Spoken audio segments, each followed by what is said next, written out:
Very rarely have we faced a situation like this, when our individual actions have had such a big impact on our collective future. Like in this fight against the COVID-19 pandemic.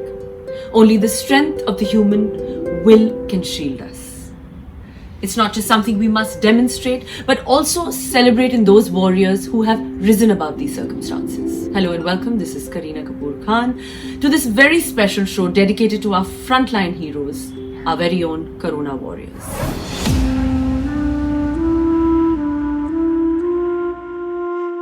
The struggles of our Corona warriors aren't just physical or mental, but a combination that they must overcome. The stories of these nurses and doctors are models of service, sacrifice, and support. It's unbelievable how all these people risk their lives only to protect and to shield us so that we can lead as normal a life as possible. We have facing a lot of challenges in our every minute, every second, and every hour. So I'm very proud to be a nurse and facing those problems. A lot of physical challenges is there because we are putting PP and we are working with critical care unit, especially in the isolation unit. So we are facing a lot of things. But I'm already told that I'm a turned person, and we also handle our emotional feelings as well as our physical problems. Main physical problems is the isolation area. We are wearing the PP. That's it. But we are already trained, and of course we are managing that. And also I am a nurse, and in my journey I am ready to face that problem. When one patient is admitted in hospital, this is a very old age man with multiple morbidities like hypertension, diabetic, and infections. Before he got a ventilator, he told to me, please send one message to my family members. That is, I have no regrets for this situation. With my wet eye, I sent the same message to the family members. After the death, the patient, they can't able to see them. That is very difficult situation, and also and the patient relatives are very emotionally down. We are nurse, we are the barriers of this, so we want to take the challenges. Then only we can reduce these problems. We can't able to breathe nicely, we can't able to see nicely, but also we are doing our duty 100% honestly. We are doing our duty nicely. Within 6 hours we can drink and we can eat. Every patients we are treating same way, same protocol. We want to maintain a good isolation techniques, then only we can reduce the COVID. If you are loving the medical care teams, if you are loving the nurses and doctors, so please you are maintaining a good isolation technique and keep your hand washing and wear the mask when you are going. To effectively fight this novel virus, one of the most prolific sources of New Age ideas is Mrs. Upasana Kaminini Kondela. As Vice Chairperson of Apollo Foundation and Managing Director of Apollo Life, Mrs. Upasana has been promoting healthcare and well-being as a way of life long before the COVID-19 pandemic. She's here to join us today and discuss healthcare delivery systems and how we are all going to cope with the new normal. Hi, Upasana. Lovely seeing you, and thank you for coming on to the show and having this chat with us. My pleasure. And, these are tough times, and I'm so happy seeing you because it makes all of us really happy. Upasana, you've achieved so much at such a young age, and now, of course, you're at the complete front lines fighting this COVID-19 pandemic and likely requiring long-term lifestyle changes also. So how much responsibility is there on global healthcare influencers like you to set an example to people out there? I think it's not just the role of global health influencers, but each and every individual out there, because it's so important for each one of us to play a significant role in this pandemic. Global influencers must take a call on spreading only authentic information and not information that's wrong, because information is changing because the world is learning with us. Yeah, absolutely. I mean, you've been one of the biggest advocates, and I know this for a fact because when we met also, couple of years ago, you were always talking about holistic kind of living, the holistic, about diets, basically about like how health is wealth. So you've been very particular about that regime. So how has the experience of the pandemic reinforced those ideas, and what is the message you have for the nation? So the message I have is something that you have also inspired people to do is to get more in sync with yourself. And this is the time where you have time for yourself and you need to think about what works for you. Definitely, see practitioners like dietitians or fitness trainers that are qualified. You recently launched a wellness platform, URL Life. Could you tell us like more about it and how it helps, people in their daily life in, tough times like this? So yourlife.co.in is actually a platform. 14 years ago, I started my career because I was a chubby kid and I needed to lose weight. And then all the doctors were giving me the best information, but it sounded like Greek and Latin to me because, they were speaking in medical terms. So then I used myself as an example, took their help, put all the information together. And then I realized that it's not just me, but so many people had the same problem. Your Life actually puts all that together, makes it easy, and it gives you information not from enthusiasts but from trained professionals. They actually spend 4 years studying nutrition, studying physiotherapy and psychology. And why this is so important is because, if you are a hospital, your job is to keep people away from the hospital, not try and bring in patients. We will try and help patients as much as possible once they get ill, but it's also our duty to make sure that they stay away from the hospital, and that is our actual focus. Brilliant. How has the Apollo Foundation helped, during the pandemic COVID-19? I must start by saying that, we have helped. The Apollo Foundation takes care of the forest guards throughout the country. So we provide masks for them. We provide medical care for them. Even if they have COVID, they're admitted in our hospitals. For the tribal families also, we've done medical camps and given them masks as well. So there's one part where you just give money. There's another part of giving back to society with dignity, which is actually empowering people so that, this just doesn't become a one-time job. So we've empowered over 100 women in the villages in India to actually start creating masks for the police. And these masks are not masks that do not decompose and in our landfills. So the masks that we make are biodegradable. They are cloth masks that you have to wash every 8 hours and then you can reuse them. So that is very important. So because a lot of us are now in panic mode buying so many masks, but we don't know the environmental damage that it's causing. Over and above that, we've taken care of over 130 old age homes and schools and, teaching people how to brace themselves during COVID-19 and also live a more hygienic and healthy life. Positive thoughts, I think, always lead to positive actions. And I think that's always been your mantra as well. I also believe in that. And I think that has always been your mantra. And that's why I think at such a young age, I think you've become, such a visionary. You're doing such amazing work. And I'm so happy that we've had this, short but lovely conversation, and keep up the good work. And I hope that, one day we could do something together. Thank you so much. That really means a lot. And, being such an empowered woman, you saying this, it'll really inspire a lot of people. Thank you so much. I really appreciate it. Thank you, Upasana, for joining us. These are tough times as India continues to fight the coronavirus pandemic. Stars shine brightest in the darkest light. We are here today to celebrate those stars, those heroes who have stood up for us all, who have risked their lives like patriots, only to protect and to shield us. When a 12-year-old kid get paralyzed, not everyone can imagine this one. I really know what it feels like doing Kathak and straight, seeing yourself on the wheelchair. I really know what a person feels like when you are helpless on the bed, and what's your vision about the doctors and the nurses, what you take them like in your life.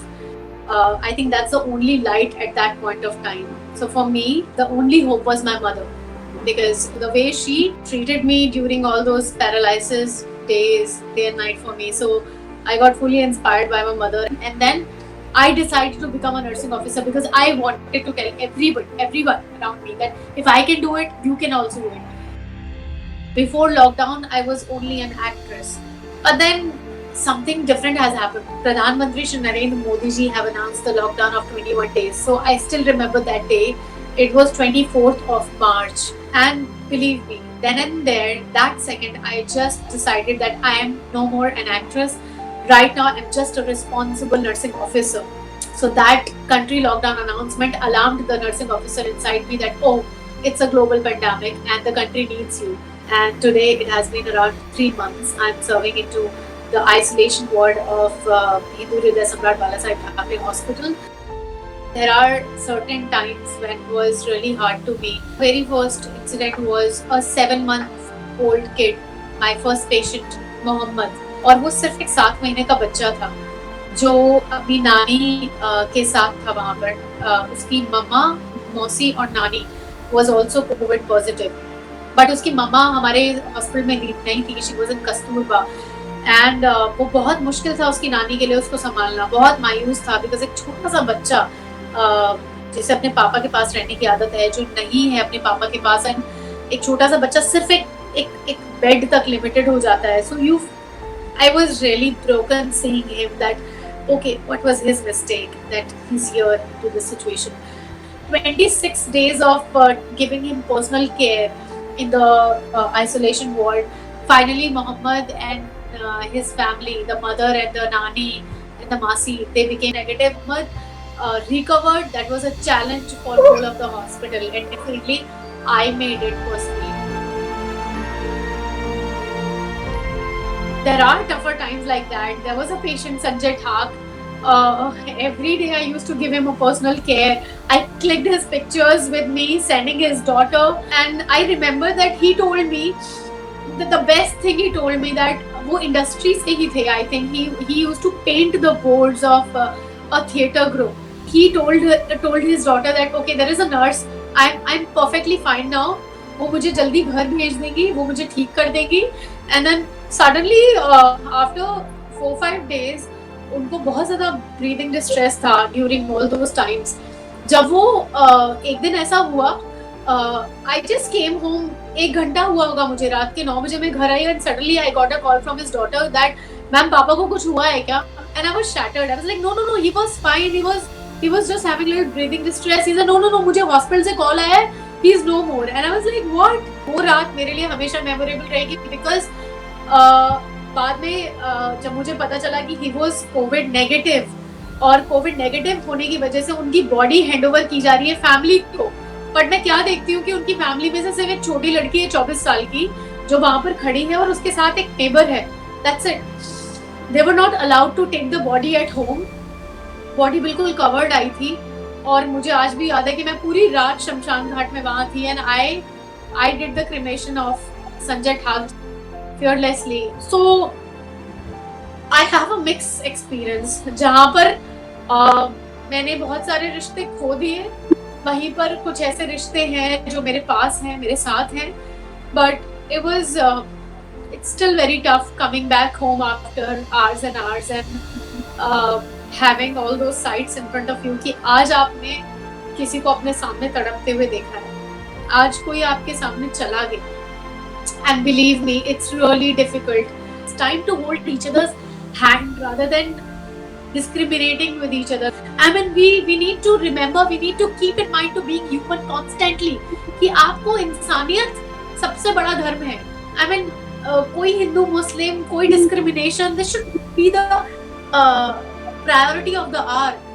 जैसे मैंने मोहम्मद को अपने गले से लगा कर रखा, मोहम्मद ने मुझे अपने गले से लगाया, उसकी मदर ने मुझे बहुत अच्छे से ट्रीट किया all these times. तो लोगों ने मुझे बहुत ज़्यादा पूछा भी कि कैसे आप he is a Muslim. And जब वो अपने घर गए तो और अलग जंग थी कि सोसाइटी उनके बारे में नेगेटिव मैसेजेस व्हाट्सएप पे सर्कुलेट कर रही थी. उसकी मम्मी ने मुझे बताया कि सोसाइटी के ग्रुप में बहुत नेगेटिव मैसेजेस, और उनके घर पे जब एम्बुलेंस आई और मोहम्मद के बारे में सबके बारे में उल्टा सीधा कि ये तो कोविड नेगेटिव है, पॉजिटिव है, इनसे बात नहीं करनी और इनसे दूर रहना है, और बिल्कुल जैसे कोई क्राइम हो. So it's not a crime, it's something which is destined to happen with them.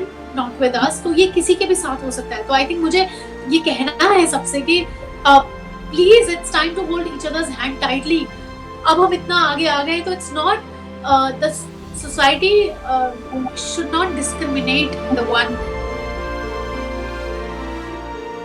The magnanimity of the medical fraternity's hearts is what makes Corona warriors shield and protect every life like their own. We'll continue our discussion with the Corona warriors right after this break.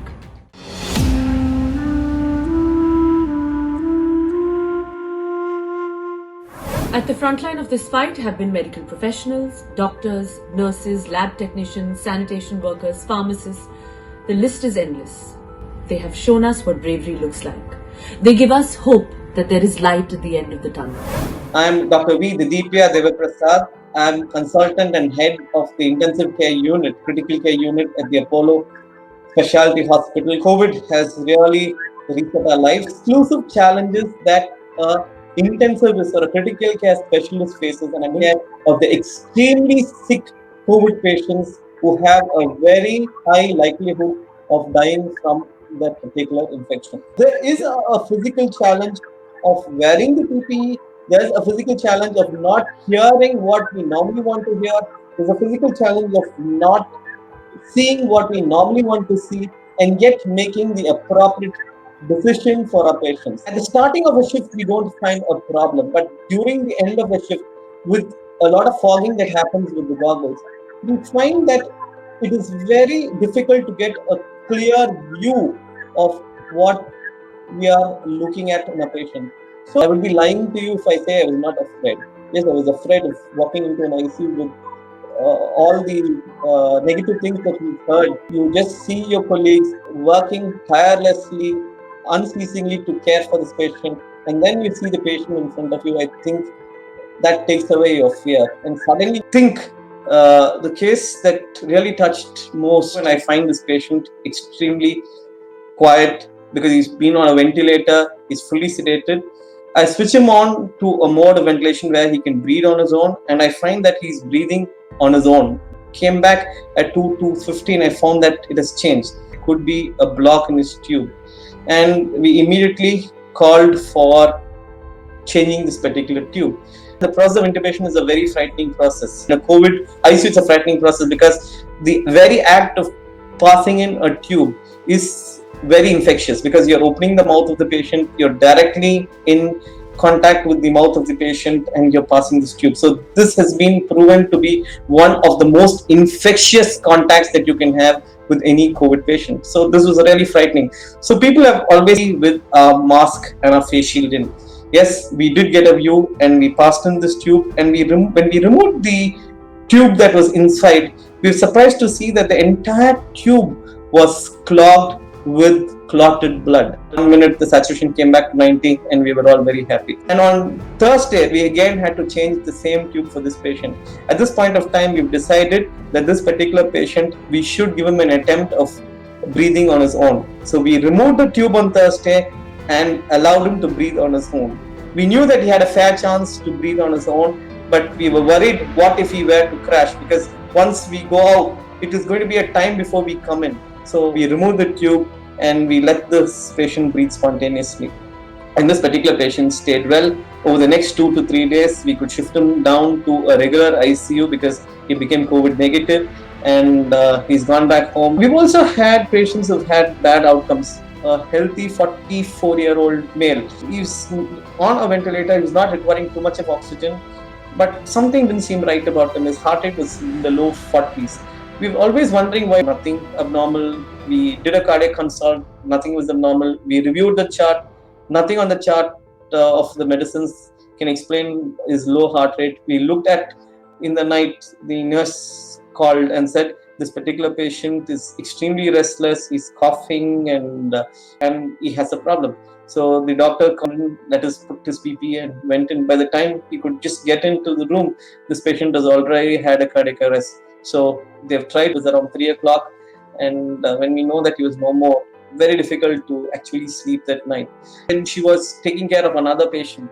When I was making a call at night to inquire about another patient, she introduced herself to me and said, do you remember this patient who died yesterday night? do you think anything could have been done? I said, honestly, I don't think so anything could be done, but I feel very bad that he did die. And I could not hear anything on the phone line at all. I could hear her visibly sob. And she was just sobbing on the phone. She just tell me that nothing could be done. I said, yes, I think there's nothing that you could have done to make this patient better.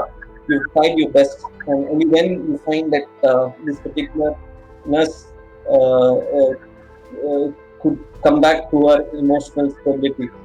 Another patient whom we took care of, this particular patient was very sick. He was on what we call non-invasive ventilator. So this particular patient adamant that he be fed orally. We had a Ryle's tube in place, removing his mask, giving him something orally to sip and placing back the mask. So I was viewing this just at the bedside of this patient, and I find it very, very disconcerting to see what is happening, because the moment the mask was removed from this patient, his heart rate would come down from 70 to 40. And immediately the mask would be reapplied and the heart rate would come to 70. And by this time the patient would have taken his sip. And I requested this patient, why don't you not insist on being fed orally? You anyway being fed on a Ryle's tube.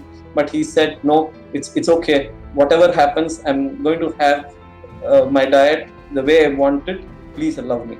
And this particular patient was already receiving steroids. Maybe I can increase the dose of steroids. We started him on Monday morning. By Thursday, he was nearly off oxygen, and by Friday morning, we were able to shift him to the ward. I went to visit him in the ward after finishing my ICU rounds, and he was very pale and healthy. So I walked in with my nurse, and he was very eager to have a selfie with us. But I said, what will you do with the selfie? None of us, our faces are visible. He said, I'll come home when I'm better and you are willing to receive me, and then we'll have a selfie again with your faces. I think that was a very nice moment. And I'm a positive person, and I'm sure that going forth, people in India will have a lot of successes more than a lot of failures. Big companies who have big vision can plan preemptively. As part of its Project Kavach, Apollo has tied up with hospitality chains to create Project One, which provides isolation facilities and eases the burden on hospitals. Namaste, my name is Pushpavali Tirumamagal. I am working as a nursing superintendent in Apollo Spectra Alvarpet. I am the one of the warrior of the Kavachi scheme, which is done by our hospital. Kavachi is not a hospital mode. In hospital, we used to treat the patient. Here, we are not treating the patient. We just observing and monitoring the patient. But we are in the toes to do whatever emergency is happened. We follow the protocol and we will proceed. When they are checking into our Kavachi hotels, we have given the brochures. Those things we will give the pamphlet to our customers, so they know what all is available, and we will instruct them what can be done, that is do's and don'ts. Then as well as we will keep on talking to the patients through phone call. If they feel they are a little bit feverish and this, they will tell us through the phone. Immediately we will check their temperature and we will, what has to be done, do the as per the protocol. So they will be happy. We will also do what has to be done. Protocols we are following. See, if you say, shut the door, don't open the door, we have to listen. We should not keep up the door open. That is where it starts. Discipline, it starts from there. So hand washing. Whatever disease it happens, pandemic or epidemic, whatever the medical profession, we are there for you. We support, we help. We are there. Their bodies may have been mortal, but their spirit lives on forever. We condole the loss of those Corona warriors who fell fighting the COVID-19 pandemic. For those whose deeds have made them immortal, our Corona warriors we salute.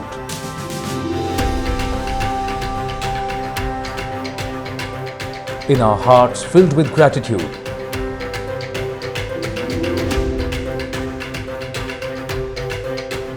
though they may have perished,